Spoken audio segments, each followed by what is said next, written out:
Hello दोस्तों, कैसे हो आप लोग। दोस्तों, मेरा नाम राज है और आज मैं रणबीर कपूर और श्रद्धा कपूर की लेटेस्ट मूवी तू झूठी मैं मक्कार को एक्सप्लेन करने जा रहा हूँ। तो दोस्तों, मूवी पसंद आए तो वीडियो को लाइक जरूर कर देना और चैनल पर नए हैं तो चैनल को सब्सक्राइब भी कर देना। तो चलिए कहानी की शुरुआत करते हैं। तो फिल्म की शुरुआत में हमें रणबीर कपूर उर्फ मिकी से मिलते हैं, जिनके फैमिली में सभी कोई होते हैं, जैसे कि मम्मी, पापा, बड़ी बहन, जीजू और उनकी एक छोटी भतीजी। और हाँ, उनका एक दोस्त भी होता है, मनु।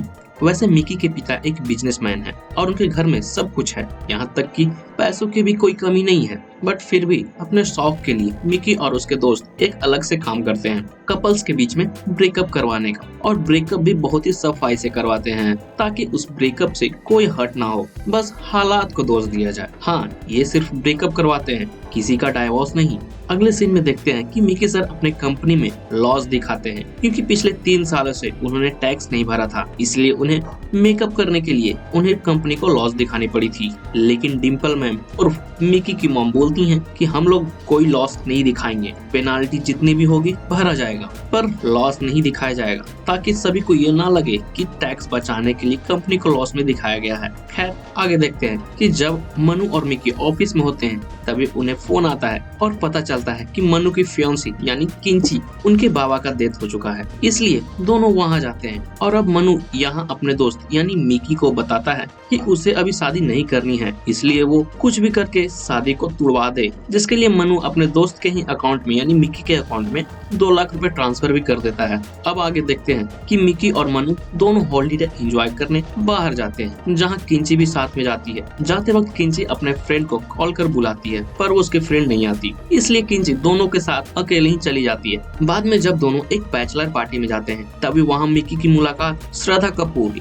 उर्फ टीनी से हो जाती है, जो कि किंची की ही बेस्ट फ्रेंड थी और उसे मनु ने बुलवाया था ताकि उसकी फियांसी अकेले बोर ना हो। इधर मिकी को टीनी को देखकर पहले ही नजर में प्यार हो जाता है, इसलिए वो उसी समय से टीनी के साथ फ्लर्ट करना भी शुरू कर देता है। यहाँ तक कि मिकी टीनी को जब खाते देखता है तो उसी समय मिकी टीनी को प्रपोज भी कर देता है। अगले दिन दोनों एक बीच पर मिलते हैं, जहाँ टीनी बोलती है कि मुझे प्यार नहीं करना, सिर्फ टाइम पास करना है। तो मिकी भी बोलता है कोई बात नहीं, तुम टाइम पास कर लेना, मैं तो प्यार करूंगा, बाद में तो प्यार हो ही जाएगा। लेकिन टीनी बोलती है नहीं, प्यार नहीं होगा। फिर अगले ही दिन दोनों लॉन्ग ड्राइव पर जाते हैं और बातों ही बातों में दोनों रात को इंटीमेट भी हो जाते। अगले दिन टीनी मिकी की लाइफ से चले जाने को सोच रही थी, क्योंकि मिकी को जो चाहिए था वो तो शायद मिल गया था। पर इस बात पर मिकी थोड़ा गुस्सा हो जाता है, क्योंकि उसने तो सच में टीनी से प्यार किया था। बाद में वो फिर से लग जाता है टीनी को मनाने, जिसके कारण उसके जो फ्रेंड्स थे वो भी परेशान हो जाते हैं, क्योंकि वे लोग जहाँ भी जाते मिकी कुछ न कुछ बड़बड़ाता ही रहता।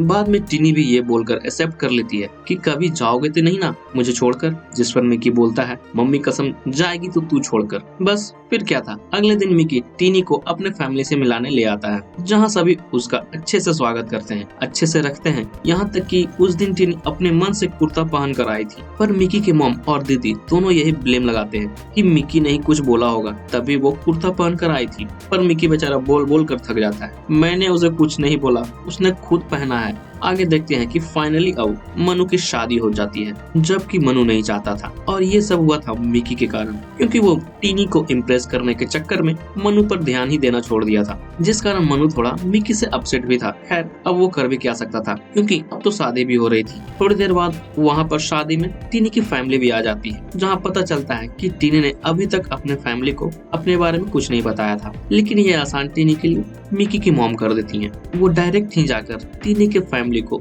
सारी बात बता देती है। बस क्या था, लग जाती है टीनी की क्लास। बट कुछ देर बाद वो भी मान जाते हैं। अगले दिन दोनों मूवी जाने का प्लान बनाते हैं, तो मिकी अपने साथ पूरे फैमिली को लेकर आ जाता है। दूसरे दिन टीनी और मिकी किसी डॉक्टर के यहाँ रूटीन चेकअप के लिए जा रहे थे, तो मिकी की दीदी टीनी को अपने फैमिली डॉक्टर से चेकअप कराने ले जाती है। वही तीसरे दिन दोनों बेचारे डेट नाइट पर जाने की सोचते हैं, तो टीनी को पता चलता है कि वो डेट नाइट मिकी के घर पर ही होने वाली थी, क्योंकि बहुत दिनों के बाद जो मिकी के डैड थे वो कुक करने वाले थे, यानी कि बोनी सर। मतलब कि यहाँ टीनी को हद से ज्यादा सभी से प्यार मिल रहा था। चलिए आगे भी सुनते हैं क्या होता है। अगले दिन जब बेचारे दोनों साथ में टाइम स्पेंड कर रहे थे, तभी मिकी की मॉम डिस्टर्ब करने आ जाती है क्योंकि उन्हें मिकी से कुछ काम था। और अब यहाँ पर थोड़ा टीनी परेशान होने लगती है क्योंकि वो दोनों अकेले में कभी टाइम स्पेंड नहीं कर पा रहे थे। कहीं ना कहीं मिकी की फैमिली उनके बीच में इन्वॉल्व हो जा रही थी, जिस कारण से परेशान होकर टीनी अब ब्रेकअप करने का सोचने लगती है। और अगले ही दिन जब दोनों एक क्लब में मिलने वाले थे तभी मिकी को एक क्लाइंट फोन करती है कि उन्हें ब्रेकअप करवाना है। तो जैसा कि आपको बताया था कि मिकी का एक साइड बिजनेस भी था लोगों का ब्रेकअप करवाने का, तो मिकी भी अपने चार्जेस अपने क्लाइंट को बताकर एक्सेप्ट कर लेता है। बाद में हम देखते हैं कि वो क्लाइंट कोई और नहीं टीनी थी, जो अब फाइनली ब्रेकअप करवाना चाह रही थी, पर उसे ये नहीं पता था कि जिसे वो कॉल कर रही थी वो मिकी है। और इधर मिकी को भी लग रहा था कि उनका कोई नया क्लाइंट है। खैर, अब दोनों क्लब में मिलते हैं और एंजॉय करते हैं। आगे देखते हैं कि अब दोनों की फैमिली मिलने वाली थी रिश्ते पक्के करने के लिए, लेकिन टीनी फोन करती है अपने एजेंट को कि आज उनकी फैमिलीज मिल रही हैं और पैसे दिए हुए भी 7 दिन हो चुके थे। तो टीनी का एजेंट यानी कि मिकी टीनी को आइडिया देता है सबसे पहले कुंडली मिलवाने का, जिसमें टीनी को पता चलता है कि 36 का 36 गुण मिल रहे हैं दोनों के। और जब ये बात टीनी अपने एजेंट को यानी मिकी को बताती है कि 36 का 36 गुण मिल रहे हैं हम लोगों के, तभी मिकी को शक हो जाता है कि कहीं ये टीनी कॉल तो नहीं कर रही, जिसके लिए अब मिकी अपने क्लाइंट को उसके डिटेल्स जानने के लिए कॉल करता है। और इसी से कंफर्म हो जाता है कि वो लड़का कोई और नहीं खुद मिकी ही था, जिसे जानकर अब मिकी थोड़ा अपसेट हो जाता है। पर अब वो रीजन जानने के लिए दोबारा कॉल करता है, पर यहाँ पर टीना उसे नहीं बताती, बोलती है क्या रीजन बताना जरूरी है। तो मिकी भी ज्यादा फोर्स नहीं करता। अगले दिन मिकी और मनु एक स्पा में मसाज करा रहे थे, तभी उन्हें टीनी का कॉल आता है आगे के प्लान को जानने के लिए, जिसमें मिनी सबसे पहले जेलसी टेस्ट करवाने के लिए बोलता है। तो टीनी भी वैसा ही करती है। वो एक क्लब में डांस करने के लिए अपने एक फ्रेंड को बुलाती है जहाँ पर मिकी भी होता है। और यहाँ पर एक छोटा सा कैमी भी होता है कार्तिक आर्यन सर का, जिसका नाम राहुल था। और वो दोनों मिकी को जेलस करने के लिए साथ में डांस भी करने लगते हैं, और वो भी कमर में हाथ डालकर। पर यहाँ तो मिकी को कोई फर्क ही नहीं पड़ता, उल्टा वो एंजॉय कर रहा था। बाद में कुछ बोलकर मिकी वहाँ से चला भी जाता है। अगले दिन टीनी का एजेंट मिकी का लॉयल्टी टेस्ट लेने बोलता है, जहाँ पर एंट्री होती है नुसरत मैम की, और इनका भी यहाँ पर एक छोटा सा कैमियो है जिनका नाम अनन्या है। यहाँ पर टीनी अनन्या को मिकी के पास छोड़कर जाती है। वो यहाँ पर ये चाहती थी कि मिकी अनन्या के साथ कुछ गलत हरकतें करे, पर यहाँ पर भी मिकी कोई रिस्पॉन्स नहीं करता और पॉपकॉर्न खाता रहता है, जिस कारण से ये प्लान भी फ्लॉप हो जाता है। उल्टा अनन्या टीनी को लेक्चर देकर चली जाती है कि इतना अच्छा लड़का टेलीस्कोप से ढूंढने पर भी नहीं मिलेगा। और ये सुनकर मैम का रिएक्शन कुछ ऐसा था।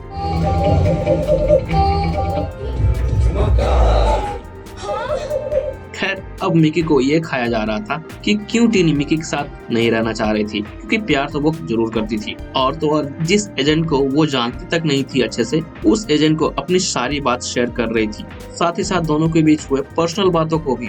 पर टीनी मिकी को प्रॉब्लम नहीं बता रही थी, ये मिकी को परेशान कर रहा था। खैर, अब सगाई के एक दिन पहले टीनी एजेंट को कॉल कर रीजन बताती है कि वो उसके फैमिली के साथ नहीं रहना चाहती, उसे एक अलग स्पेस चाहिए थे अकेले रहने का, जो कि शायद मिकी नहीं कर पाता। ये सुनकर अब मिकी को भी रियलाइज होता है कि वो सही है, और फिर वो टीनी को ओथ लेने बोलता है कि वो मिकी से प्यार नहीं करती और मिकी को छोड़ना चाहती है। अगले दिन जब एंगेजमेंट थी तो मिकी एक लेटर तैयार करता है और अपने क्लाइंट यानी टीनी को सेंड कर देता है, और उसे उसके फियांसी को सेंड करने बोलता है, जो कि लौट कर मिकी के पास ही आने वाली थी। और उसमें लिखा था कि बैंगलोर में टीनी का जॉब लगा है, इसलिए वो बैंगलोर में रहना चाहती है, और अगर मिकी को टीनी चाहिए तो उसे भी बैंगलोर साथ में चलना होगा फैमिली को छोड़कर। जिसके बाद फिर मिकी टीनी के पास आता है, और इसी रीजन के साथ ये शादी भी यहाँ पर टूट जाती है, और मिकी ही बेचारा यहाँ पर बुरा बन जाता है। इसके बाद दोनों रोते रोते और अपने ही ख्यालों में रूठे हुए दिन बिताने लगते हैं। खैर, इसके बाद देखते हैं कि मनु की वाइफ किंची प्रेग्नेंट हो चुकी थी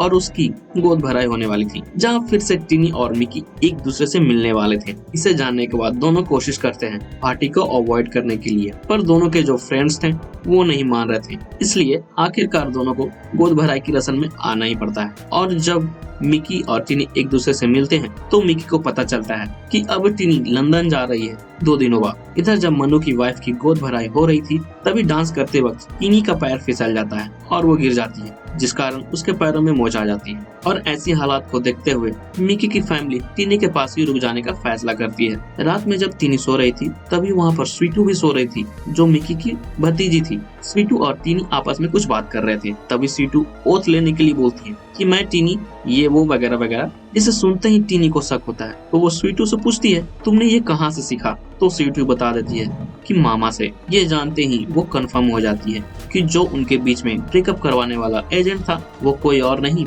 बल्कि खुद मिकी ही था। इसलिए अगले दिन जब टिनी जाने वाली थी तभी वो मिकी को फोन कर घर बुलाती है और उसे भी ओथ लेने बोलती है। ये सुनते ही मिकी को भी पता चल जाता है कि वो सारी बातें टिनी को भी पता चल गई है। थोड़ी देर बाद टिनी बोलती है कि मैं नहीं चाहती थी कि तुम्हें ये पता चले कि मैं क्यों तुम्हें छोड़ना चाहती हूँ, बट तुमने चालाकी से मेरी ये बात जान ली। बस मैं चुपचाप जाना चाहती थी, क्योंकि मैं ये भी नहीं चाहती थी कि तुम मेरे लिए अपने फैमिली को छोड़ दो। और मुझे फ्रीडम भी चाहिए थी, स्पेस चाहिए थी, जो शायद मुझे यहाँ नहीं मिलती। क्योंकि जितने भी दिन हम लोगों ने साथ में टाइम स्पेंड किए, कोई भी दिन ऐसा नहीं था जहाँ फैमिली इन्वॉल्व नहीं थी। जिस पर मिकी समझाता है कि मुझे पसंद है फैमिली के साथ रहना, उनके साथ घूमना, इसलिए वो साथ थे। और यही रीजन था कि ये सब जानने के बाद भी मैंने तुम्हें नहीं रोका, क्योंकि जो तुम मांग रही थी वो मैं तुम्हें नहीं दे सकता था। खैर, आगे जब टिनी एयरपोर्ट जा रही थी, इसलिए वो आखिरी बार मिकी के घर कॉल करती है, ये बताने के लिए कि जो कुछ भी उन दोनों के बीच हुआ उसमें मिकी की कोई गलती नहीं थी, वो बस मेरे लिए ही ऐसा किया था। और फिर फोन रख देती है। थोड़ी देर बाद जब मिकी घर आता है तो उसे पूछा जाता है कि आखिर क्या हुआ था तुम लोगों के बीच, ऐसी कौन सी बात थी जो तुम पूरा नहीं कर पाए थे। जिस पर मिकी सारी बात अपनी फैमिली को बता देता है। ये सुनने के बाद मिकी के फैमिली वाले भी मान जाते हैं कि कोई बात नहीं, उसे जो चाहिए वो दे दे। और यहाँ पर थोड़ा इमोशनल सीन के साथ बातचीत भी होती है। बाद में सभी मान भी जाते हैं और निकल जाते हैं सभी फैमिली एयरपोर्ट से टिनी को लाने के लिए। रास्ते में सभी ये डिसाइड करने में लगे थे कि आखिर हम में से वो कौन है जिसकी वजह से टिनी को फैमिली से प्रॉब्लम हो सकती थी। तो पता चलता है सभी थे, सभी कुछ न कुछ किए ही थे। जैसे कि एक दिन जब दोनों डॉक्टर के बहाने बाहर जाने वाले थे तो उन्हें जाने नहीं मिला था, और साथ में मिकी की सिस्टर चली गई थी ये बोलकर कि हमारे फैमिली डॉक्टर हैं, चलो उनसे ही दिखा लेंगे।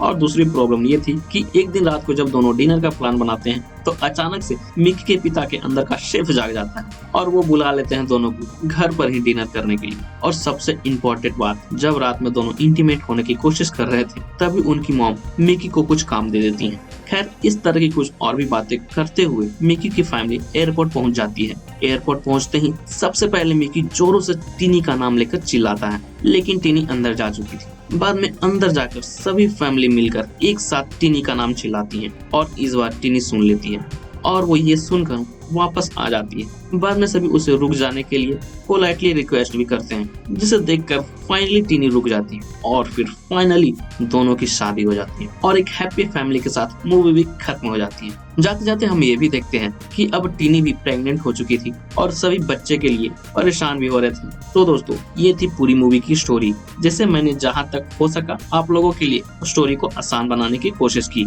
तो दोस्तों, आई नो कि जब तक आप लोग पूरी मूवी नहीं देखेंगे इंटरेस्ट नहीं जाएगा, पर मैंने पूरी कोशिश की है स्टोरी में छुपे मैसेज को बताने की। तो दोस्तों, अगर स्टोरी पसंद आई हो तो वीडियो को लाइक जरूर कर देना, वरना डिसलाइक भी कर देना। मिलते हैं किसी और नए मूवी के एक्सप्लेनेशन के साथ, तब तक के लिए जय हिंद।